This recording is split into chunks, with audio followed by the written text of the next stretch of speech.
बिस्मिल्लाहिर्रहमानिर्रहीम। अस्सलाम वालेकुम नाज़रीन व सामीन। फातिह सैयद मोहम्मद बिन कासिम की किस्त नंबर 18 के साथ हाजिर हूँ।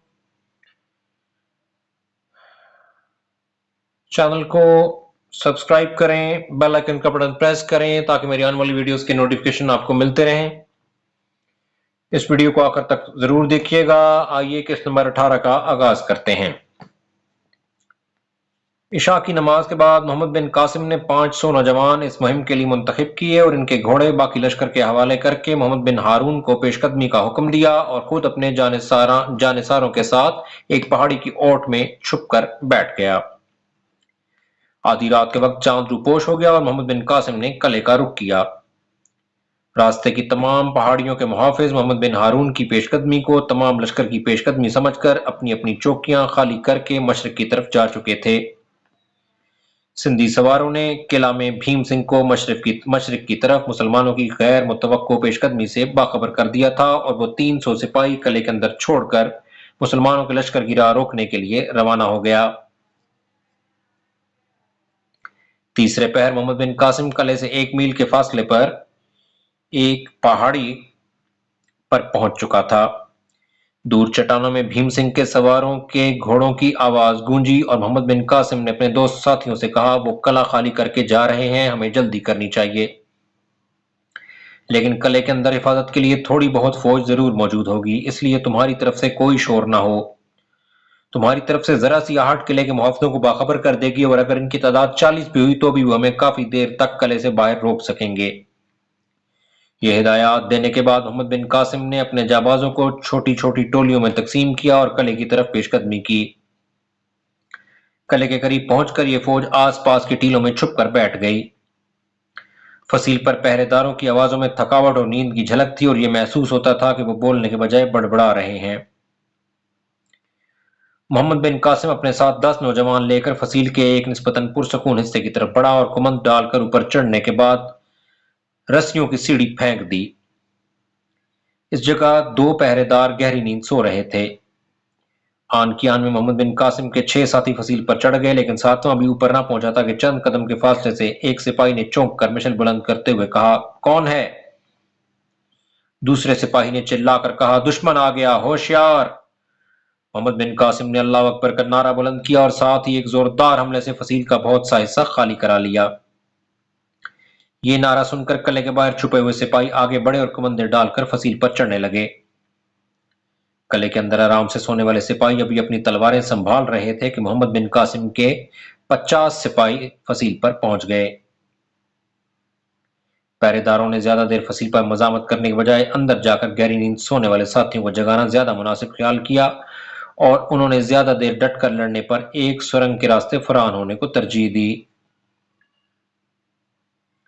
सुरंग बहुत तंग थी और तमाम सिपाही बैक इसमें घुसना चाहते थे। बाज ने मायूस होकर किले का दरवाजा खोल दिया और कोई पैदल और कोई घोड़े पर सवार होकर किले से बाहर निकल आया।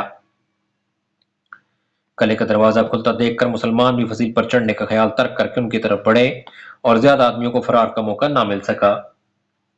दुश्मन ने चारों तरफ से मायूस होकर तलवारें सोच ली, लेकिन थोड़ी देर मुकाबला करने के बाद हथियार डाल दिए। किले के अंदर सुरंग में जमा होने वाले सिपाही बुरी तरह एक दूसरे से दस्तों गरेबां हो रहे थे।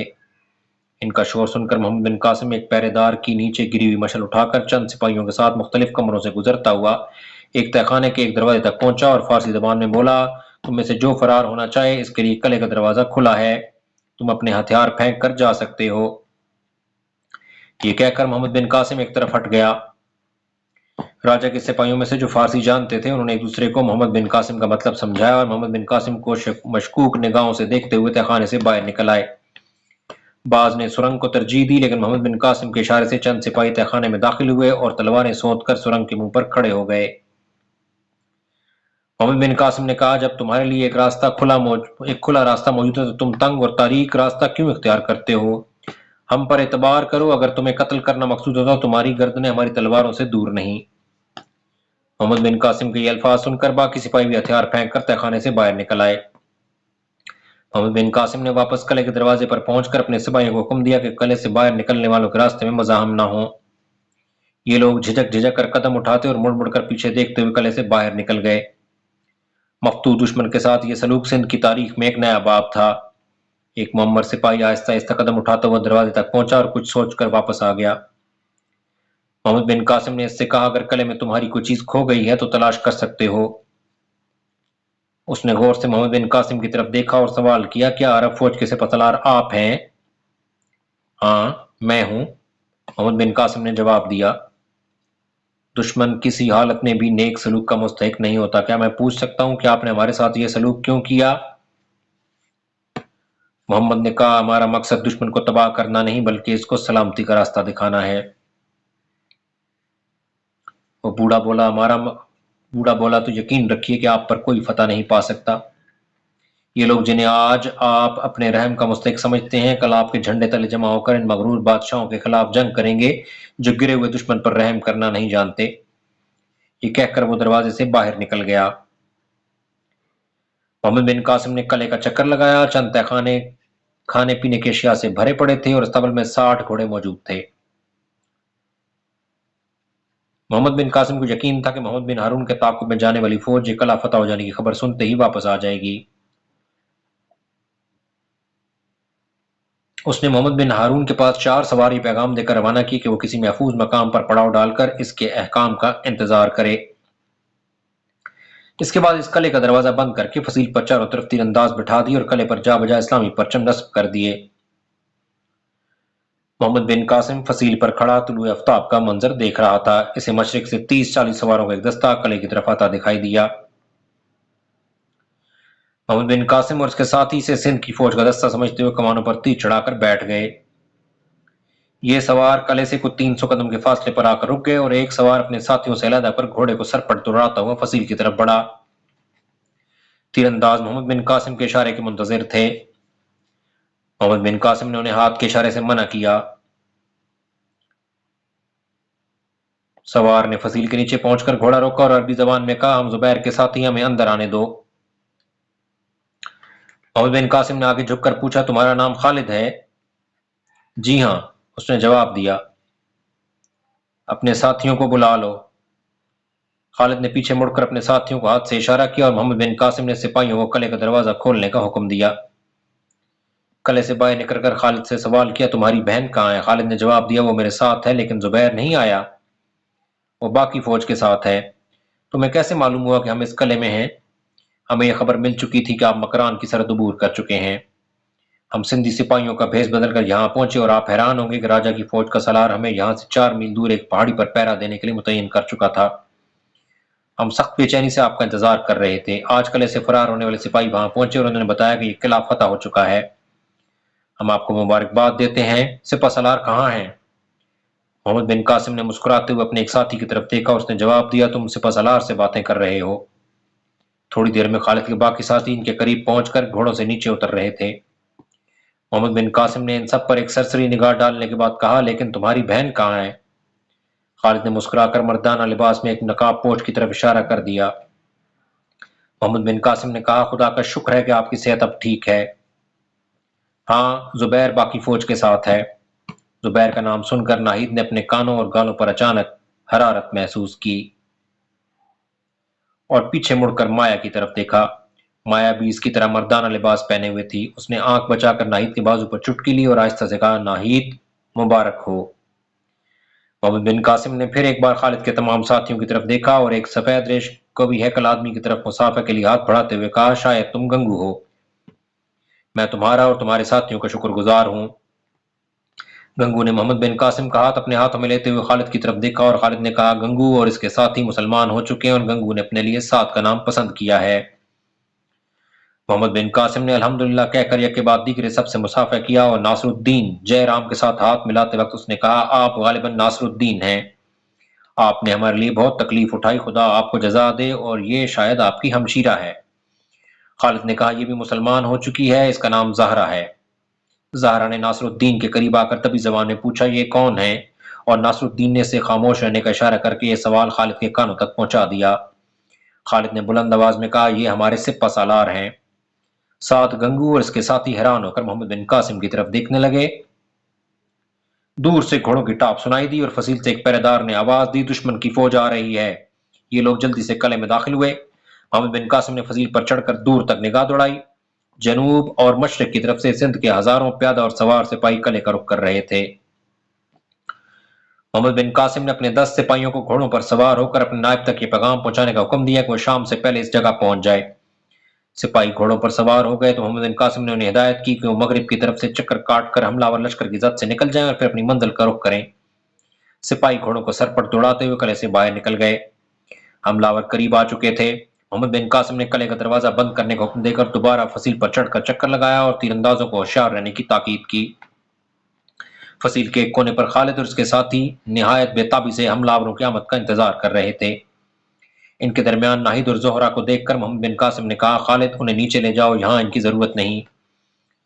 ناہید نے جواب دیا، آپ ہماری فکر نہ کریں، ہم تیر چلانا جانتی ہیں، تمہاری مرضی، لیکن ذرا سر نیچے رکھو۔ محمد بن قاسم یہ کہہ کر آگے بڑھ گیا۔ بھیم سنگھ کے سپاہیوں نے گھوڑوں کو ٹیلوں کے عقب میں چھوڑ کر چاروں طرف سے قلعے کا محاصرہ کر لیا اور چٹانوں اور پتھروں کے مورچے بنا کر قلعے پر تیروں کی بارش کرنے لگے۔ قلعے کے فصیل کے مورچوں میں بیٹھنے والوں کے لیے حملہ آوروں کے تیر بے اثر ثابت ہوئے۔ محمد بن قاسم نے اپنے سپاہیوں کو حکم دیا کہ وہ فقط قلعے پر دشمن کی یلغار روکنے کے لیے تیروں کا استعمال کریں۔ بھیم سنگھ نے اپنی فوج کے تیروں کا قلعے سے کوئی جواب نہ پا کر راجہ طاہر کی جے کا نعرہ بلند کیا اور چٹانوں اور پتھروں کی آڑ میں چھپ کر تیر چلانے والے لشکر نے چاروں طرف سے قلعے پر دھاوا بول دیا۔ جب یہ لشکر قلعہ کے محافظوں کے تیروں کی زد میں آ گیا تو محمد بن قاسم نے نعرہ تکبیر بلند کیا۔ یہ نعرہ بھی فضا میں تحلیل نہ ہوا تھا کہ قلعے سے تیروں کی بارش ہونے لگی اور بھیم سنگھ کے سپاہی زخمی ہو کر گرنے لگے۔ لیکن 20,000 فوج چند سو سپاہیوں کے نقصان کی پرواہ نہ کرتے ہوئے قلعے کی فصیل تک پہنچ گئی اور کمندے ڈال کر قلعے پر چڑھنے کی کوشش کرنے لگی، لیکن تیروں کی بوچھاڑ کے سامنے ان کی پیش نہ گئی۔ چند ساعتوں کے بعد بھیم سنگھ کے قریباً 2,000 آدمی قلعے کی دیواروں کے آس پاس ڈھیر ہو کر رہ گئے اور اسے فوج کو پیچھے ہٹنے کا حکم دینا پڑا۔ دوسرے پیر تک بھیم سنگھ نے قلعے پر 3 بار یلغار کی، لیکن تینوں مرتبہ اسے مایوس ہو کر پیچھے ہٹنا پڑا۔ سپہر کے وقت بھیم سنگھ یہ فیصلہ کن حملے کی تیاری کر رہا تھا کہ اسے پیچھے سے محمد بن قاسم کی باقی فوج کی آمد کی اطلاع ملی۔ اس نے سواروں کو حکم دیا کہ وہ پیچھے ہٹ کر اپنے گھوڑے سنبھالیں اور پیادہ فوج کی تیر اندازوں کو آس پاس کی پہاڑیوں پر متعین کر دیا۔ دشمن کی نقل و حرکت دیکھ کر محمد بن قاسم کو یقین ہو گیا کہ دشمن کو محمد بن ہارون کی آمد کی اطلاع مل چکی ہے۔ اس سے خطرہ پیدا ہوا کہ قلعے کے قریب پہنچ کر وہ چاروں طرف کے ٹیلوں اور پہاڑوں سے تیروں کی زد میں ہوگا۔ اس نے جلدی سے کاغذ پر ایک نقشہ بنایا اور محمد بن ہارون کے نام چند ہدایات لکھ کر اپنے سپاہیوں کی طرف دیکھتے ہوئے کہا، محمد بن ہارون کے یہاں پہنچنے سے پہلے سے یہ رکا پہنچانا ضروری ہے، لیکن یہ کام جس قدر اہم ہے اسی قدر خطرناک ہے۔ اس وقت دشمن کی توجہ دوسری طرف مبذول ہو چکی ہے، شمال کی طرف سے دشمن کے مورچے تقریباً خالی ہو چکے ہیں اور ہم وسیم سے آدمی اتار سکتے ہیں، لیکن پھر بھی محمد بن ہارون تک پہنچنے کے لیے اسے کئی خطرات کا سامنا کرنا پڑے گا۔ اس مہم کے لیے رضاکار خالد نے محمد بن قاسم کا فکرہ پورا نہ ہونے دیا اور بولا، مجھے اجازت دیجیے۔ بہت سے سپاہیوں نے خالد کی مخالفت کی اور اپنے نام پیش کیے۔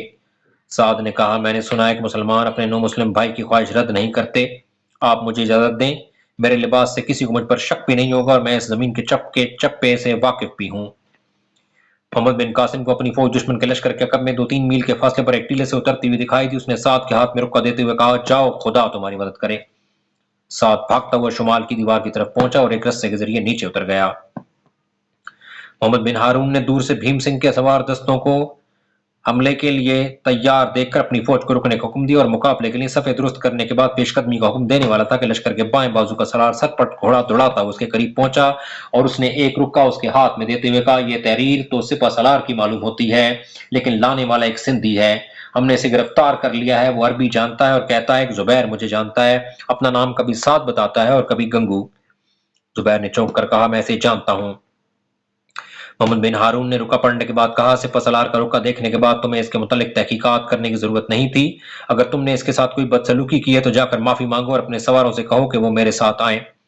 زبیر، ہمارے دائیں اور بائیں طرف تمام پہاڑیوں پر دشمن کی تیر اندازوں کا قبضہ ہے، تم میسرا کے شتر سواروں کو اونٹوں سے اتر کر دونوں بازوؤں سے پہاڑوں پر حملہ کرنے اور بائیں بازو کے سواروں کو مقدمۃ الجیش کے ساتھ شامل ہو جانے کا حکم دو، جب تک دشمن کے تیر انداز ان پہاڑیوں پر موجود ہیں ہم آگے نہیں بڑھ سکتے۔ بھیم سنگھ کی چال نہایت کامیاب تھی، اگر محمد بن ہارون سامنے سے فوراً حملہ کر دیتا تو اس کے لشکر کے دونوں بازوؤں پر پہاڑوں میں چھپے ہوئے تیر انداز مسلمانوں کی فوج کے لیے بہت خطرناک ثابت ہوتے، لیکن بھیم سنگھ کی توقع کے خلاف جب دائیں اور بائیں بازو سے مسلمانوں کی پیادہ فوج پہاڑیوں پر چڑھنے لگی تو اس نے فوراً آگے بڑھ کر حملے کا حکم دے دیا۔ قلعے کے اندر محمد بن قاسم اس موقع کا منتظر تھا۔ उसने 50 सिपाहियों को किले की हिफाजत पर मुतय्यन किया और बाकी फौज को किले से बाहर निकालकर दुश्मन पर अकब से हमला करने के लिए तैयार रहने का हुक्म दिया। सवार और पैदल सिपाही किले के दरवाजे पर जमा हो गए और मोहम्मद बिन कासिम दरवाजे के सुराख में से दोनों अफवाज की नकलो हरकत देखने लगा। खालिद, नासरुद्दीन और इसके साथी भी किले में ठहरने वाले सिपाहियों से खुद जरे और अरबी लिबास हासिल करके घोड़ों पर सवार हो गए। अचानक नाहिद और जोहरा कैल कांटे से लैस होकर एक कमरे से बाहर निकली और दरवाजे के पास पहुंचकर खड़ी हो गई। खालिद ने कहा, नाहिद, जोहरा, जाओ, किले के बाहर तुम्हारा कोई काम नहीं। नासरुद्दीन ने इसकी तायीद की। मोहम्मद बिन कासिम ने मुड़कर इनकी तरफ देखा और कहा, मैं तुम्हारे जज्बा जहाद की दाद देता हूं, लेकिन तुम किले की हिफाजत के लिए सिपाहियों का साथ देखकर हमारी मदद कर सकती हो। कौम के लिए बहादुर माओं का दूध खून से ज्यादा कीमती है। नाजुक वक्त आने पर वो घरों की चार दीवारी को गिरती हुई कौम के लिए आखिरी कला बना सकती हैं। तुम यहाँ होगी तो किले की हिफाजत में ये चंद सिपाही अपने खून का आखिरी कतरा तक बहाने से दरेग नहीं करेंगे, लेकिन मैदान में सिपाहियों को दुश्मन का मुकाबला करने से ज्यादा तुम्हारी हिफाजत का ख्याल होगा। तुम में से एक का जख्मी होकर गिरना सैकड़ों सिपाहियों को बदल कर देगा, और ये मार्का ऐसा नहीं जिसके लिए हमें तुम्हारी मदद की जरूरत हो। तुम थोड़ी देर आराम कर लो, शायद रात भर तुम्हें जख्मियों की मरहम पट्टी के लिए जागना पड़े। खालिद, उन्हें अंदर ले जाओ। ये कहकर वो फिर दरवाजे के सुराख में से झांकने लगा। जब दोनों अफवाज गुत्थम गुत्था हो गईं, तो मोहम्मद बिन कासिम ने घोड़े पर सवार होकर दरवाजा खोलने का हुक्म दिया। खालिद नाहिद और जोहरा को कमरे में छोड़कर वापस लौटा और वो भी दरवाजे तक न पहुंचा था कि जोहरा ने भागकर इसका दामन पकड़ लिया। खुदा के लिए मुझे साथ ले चलिए, मैं जिंदगी और मौत में तुम्हारा साथ नहीं छोड़ सकती। खालिद ने बरम होकर जवाब दिया, जोहरा, नादान न बनो, तुम सिपहसालार का हुक्म सुन चुकी हो, मुझे जाने दो, फौज किले से बाहर निकल रही है। जोहरा ने आपदीदा होकर कहा, खुदा के लिए मुझे बुज़दिल ख्याल न करो, मैं तुम्हारे साथ जान देना चाहती हूँ। ज़हरा, ज़हरा, मुझे छोड़ दो। ये कहते उसने ज़हरा के हाथ झटक दिए, लेकिन वो फिर रास्ता रोक कर खड़ी हो गई। उसने आगे बढ़कर कहा, अगर आप इस सादत से महरूम नहीं होना चाहते तो मुझे क्यों महरूम रखना चाहते हैं? ज़हरा, ये अमीर असाकर का हुक्म है और जहाद में अमीर असाकर की हुक्मदुली सबसे बड़ा जुर्म है, खालिद ने कहा। ज़हरा ने बददिल होकर खालिद का दामन छोड़ दिया और सिसकियां लेती हुई नाहिद से लिपट गई। खालिद भागता हुआ दरवाजे तक पहुंचा। सिपाही जा चुके थे और दरवाजा बंद था। खालिद ने पहरेदार से दरवाजा खोलने के लिए कहा, लेकिन उसने जवाब दिया, जब तक बाहर से सिपहसालार का हुक्म न आए मैं दरवाजा नहीं खोल सकता। खालिद के पांव तले से जमीन निकल गई। उसे ख्याल आया कि वो उसे बुज़दिल समझकर पीछे छोड़ गए हैं। उसने भागकर दरवाजे के सुराख से बाहर झांका। किले की प्यादा फौज अकब से भीम सिंह के लश्कर के दोनों बाजुओं पर हमला कर चुकी थी और मोहम्मद बिन कासिम 60 सवारों के हमरा बराह रास्त कलबे लश्कर पर हमला कर चुका था। खालिद दुश्मन के लश्कर के ऐन वस्त में हिलाली परचम देखकर अपनी मुठ्ठियां भेजता और होंठ काटता हुआ पहरेदारों से मुखातब होकर कहने लगा, उन्होंने मेरा इंतजार किया होगा और यह समझ लिया होगा कि मैं मौत के डर से किले में कहीं छुप कर बैठ गया हूं। खुदा के लिए दरवाजा खोल दो, मुझे जाने दो। पहरेदार ने जवाब दिया, आप इत्मीनान रखिए, सिपहसालार को यह शक नहीं कि आप बुज़दिल हैं, वरना शायद आपके कत्ल का हुक्म दे जाते। वो ये कहते थे कि लड़कियों के पास आपका ठहरना बेहतर होगा। हमें दरवाजा खोलने की इजाजत नहीं, तो मैं फसील से कूद जाऊंगा। ये कहकर खालिद फसील की सीढ़ी की तरफ लपका। रास्ते में ज़हरा खड़ी थी। उसने कुछ कहना चाहा, लेकिन खालिद के तेवर देखकर सहम गई। खालिद ने उस पर एक कहर आलूद निगाह डाली और कहा, अब तुम खुश हो ना? ज़हरा ने कहा, मुझे माफ कर दो, मैं एक औरत हूं। खुदा एक जिंदा कौम को तुम्हारी जैसी औरतों से बचाए। खालिद ये कहकर भागता वो जीने पर चढ़ा और रस्सा फेंक कर आन के आन में फजील से नीचे उतर गया। ज़हरा ने भागकर कमरे से तलवार उठाई। नाहिद ने पूछा, ज़हरा कहाँ जा रही हो? ज़हरा ने जवाब दिया, नाहिद, तुम्हारे भाई ने हमेशा मुझे गलत समझा। अगर मैं वापस ना आ सकूं तो उसे कह देना मैं बुज़दिल ना थी। काश हमारा समाज औरत को अपने पति की चिता पर चलने की बजाय किसी मकसद पर कुर्बान होना सिखाता। नाहिद ने कहा, ज़हरा ठहरो, ज़हरा, ज़हरा, लेकिन ज़हरा आंधी की तरह कमरे में दाखिल हुई और बगोले की तरह बाहर निकल गई। नाहिद इसके पीछे भागी, लेकिन जब तक वो जीने के करीब पहुंची वो वसील पर चढ़कर रस्सियों की सीढ़ी नीचे फेंक चुकी थी।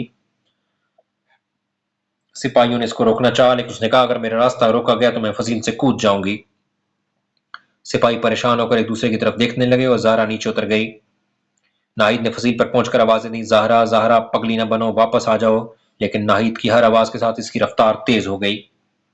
नाहिद ने मायूस होकर खुद नीचे उतरने का इरादा किया, लेकिन उमर रसीदा सिपाही ने कहा, औरत का जोश अंधा होता है। अगर आपने इसका ताकुब किया तो वो बेतहाशा दुश्मनों की सफों में जा पहुंचेगी। नाहिद ने मायूस होकर एक सिपाही से तीर और कमान मंगवाया और फसील के एक मोर्चे में बैठ गई। एक घोड़ा अपने सवार को मैदान में गिराकर इधर उधर भाग रहा था। ज़हरा ने भागकर इसकी लगाम पकड़ ली और इस पर सवार हो गई। उसे घोड़े पर देखकर नाहिद को कदर इत्मीनान हुआ और वो इसकी सलामती के लिए दुआएं मांगने लगी। मुसलमानों की फौज पर भीम सिंह की फौज का पहला हमला बहुत जोरदार था और उन्हें एक तंग वादी में चंद कदम पीछे हटना पड़ा। लेकिन प्यादा फौज आस पास की पहाड़ियों पर कब्जा जमाकर तीर बरसाने लगी तो सिंध के लश्कर की तवज्जो दो हिस्सों में बट गई। एन इस मौका पर मोहम्मद बिन कासिम ने किले का दरवाजा खोलकर अकब से हमला कर दिया और चंद सवारों के हमरा दुश्मन की सफेद दरम बरम करता हुआ लश्कर के कलब तक जा पहुंचा। लश्कर के ऐन दरमियान सब्ज परचम देखकर मोहम्मद बिन हारून ने अपने लश्कर को तीन अतराफ से आम हमले का हुक्म दे दिया। जुबैर मोहम्मद बिन कासिम की आनत के लिए 500 सवारों को लेकर आगे बढ़ा और आन की आन में उसके साथ आ मिला। भीम सिंह की फौज बदहवास होकर किले की तरफ हटने लगी। वादी में उठती हुई गर्द ने शाम के धुंधके के साथ मिलकर आमद शब के आसार पैदा कर दिए थे। भीम सिंह ने आखिरी बार अपने फौज की टूटी हुई सफ़े मुनज़्ज़म करने की कोशिश की, लेकिन जुबैर की तकलीद में मोहम्मद बिन हारून के बाकी सिपाही भी मैदान को साफ करते हुए मोहम्मद बिन कासिम के साथ आ मिले। भीम सिंह की फौज गैर मुनज़्ज़म होकर मुख्तलिफ टोलियों में लड़ने लगी। मुसलमानों के दबाव से कई टोलियां पसपा होकर किले के करीब पहुंच चुकी थीं और जब किले के मुहाफिज उन पर तीर बरसाने लगे तो वो बदहवास होकर इधर उधर भाग निकले। खालिद तीरंदाजों की एक जमात के साथ एक टीले से उतरा और नारे तकबीर बुलंद करते हुए दुश्मन की एक टोली पर टूट पड़ा। बदहवास सिपाही एक तरफ हट गए और खालिद इनके ताक़ुब में अपना साथियों से अलहदा हो गया। दुश्मन के सिपाहियों ने मौका पाकर इसे चारों तरफ से घेर लिया। अचानक एक सवार घोड़ा दौड़ाता हुआ आया और उसने अल्लाह अकबर कहकर इस टोली पर हमला कर दिया। खालिद इसकी आवाज पहचान कर चौंका। ये ज़हरा थी। ज़हरा की तलवार यक्के बाद दीगरे दो सिपाहियों के सरों पर चमकी और दोनों गिरकर खाक में लौटने लगे। एक सिपाही ने आगे बढ़कर ज़हरा पर वार किया। ज़हरा का घोड़ा अचानक बिदका और तलवार इसकी अगली टांग पर लगी। घोड़े ने चंद छलांगे लगाई और डगमगा कर गिर पड़ा। मुसलमानों के दस्तों को करीब आता देखकर भीम सिंह के सिपाहियों ने मैदान का यह हिस्सा भी खाली कर दिया। खालिद भागता हुआ ज़हरा के पास पहुंचा। वो घोड़े के करीब मुंह के बल पड़ी हुई थी। करीब पहुंचकर खालिद के हाथ पांव फूल गए। उसके मुंह से बैक वक्त सिसकियां निकली और दुआएं निकली। वो रुका, झिझका, कपकपाया और फिर भागकर ज़ोहरा को उठाने लगा।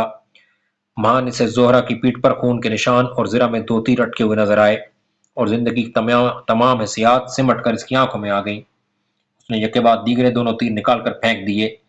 ज़हरा ने एक झज्जरी लेने के बाद आंखें खोली और उठकर बैठ गई। खालिद ने चांद की हल्की और फीकी रोशनी में इसका जर्द चेहरा देखा और कहा, तुम्हें तकलीफ तो नहीं? इसके होंठों पर फातिहाना मुस्कुराहट खेल रही थी। उसने कहा, नहीं, मैंने इन तीरों को महसूस भी नहीं किया। घोड़े से गिरने के बाद मेरा सर चकरा गया था। मैं बिल्कुल ठीक हूं।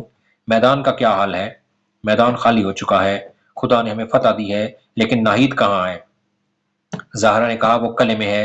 मैं आपसे एक बात पूछना चाहती हूँ। खालिद ने कहा, वो क्या? ज़हरा ने कहा, आप मुझसे खफा तो नहीं? खालिद ने कहा, उफ ज़हरा, मुझे नातम न करो। मुझे अपनी सख्त कलामी का बहुत अफसोस है। आहिस्ता से साद के कान में कुछ कहा और वो चंद बार सर हिलाने के बाद नासरुद्दीन से मुखातिब हुआ। मैं लतीफ़ में आपके साथ एक बात करना चाहता हूँ। नासरुद्दीन ने इसके साथ चंद कदम चलने के बाद रुककर कहा, कहिए, क्या इरशाद है? साद ने आसपास जमा होने वाले सिपाहियों की तरफ देखते हुए जवाब दिया, यहाँ नहीं, यहाँ बहुत से लोग हैं। नासरुद्दीन ने कहा, बहुत अच्छा, जहां चाहो चले चलो। किले के दरवाजे से कोई 500 कदम दूर जाके साद ने एक पत्थर पर बैठते हुए कहा, आप भी बैठ जाएं। नासरुद्दीन इसके सामने दूसरे पत्थर पर बैठ गया। साद ने कहा, पहले आप ये वादा करें कि आप मेरी बात सुनकर मेरा सर फोड़ने के लिए तैयार नहीं हो जाएंगे। नासरुद्दीन ने जवाब दिया, अगर कोई सर फोड़ने वाली बात हुई तो जरूर फोड़ूंगा। साद ने कुछ देर सोचने के बाद कहा, बात तो ऐसी कोई नहीं, लेकिन पराए हाथों का क्या एतबार। अच्छा, मैं कह ही देता हूँ। बात यह है कि माया नहीं नहीं ज़हरा आपकी बहन है और मेरे लिए भी वो बेटी से कम नहीं। खालिद भी मुझे बहुत अजीज है, बिल्कुल अपने बेटे की तरह, और इससे आगे मेरी समझ में नहीं आता कि मैं क्या कहूँ। मुझे डर है कि आप खफा हो जाएंगे। नासरुद्दीन ने कहा, मैं समझ गया। तुम क्या कहना चाहते हो कि खालिद और ज़हरा की शादी कर दी जाए? हाँ हाँ, खुदा तुम्हारा भला करे, मैं यही कहना चाहता था, साद ने कहा। नासरुद्दीन बोला, बस इसी बात के लिए मुझे यहाँ तक घसीट लाए हो? साद ने जवाब दिया, मुझे ये ख्याल था कि अगर आप बिगड़कर मेरी दाढ़ी नोचने पर आमादा हो जाएं तो दूसरे हमारा तमाशा न देखें। नासरुद्दीन ने जवाब दिया, मैं हैरान हूं कि मुझे आपने इस कदर बुरा ख्याल किया। मुझे गंगू से नफरत थी, लेकिन साथ की मेरे दिल में वही इज्जत है जो एक राजपूत के दिल में अपने बाप के लिए होनी चाहिए, آپ جس وقت چاہیں ان کی شادی کرا سکتے ہیں۔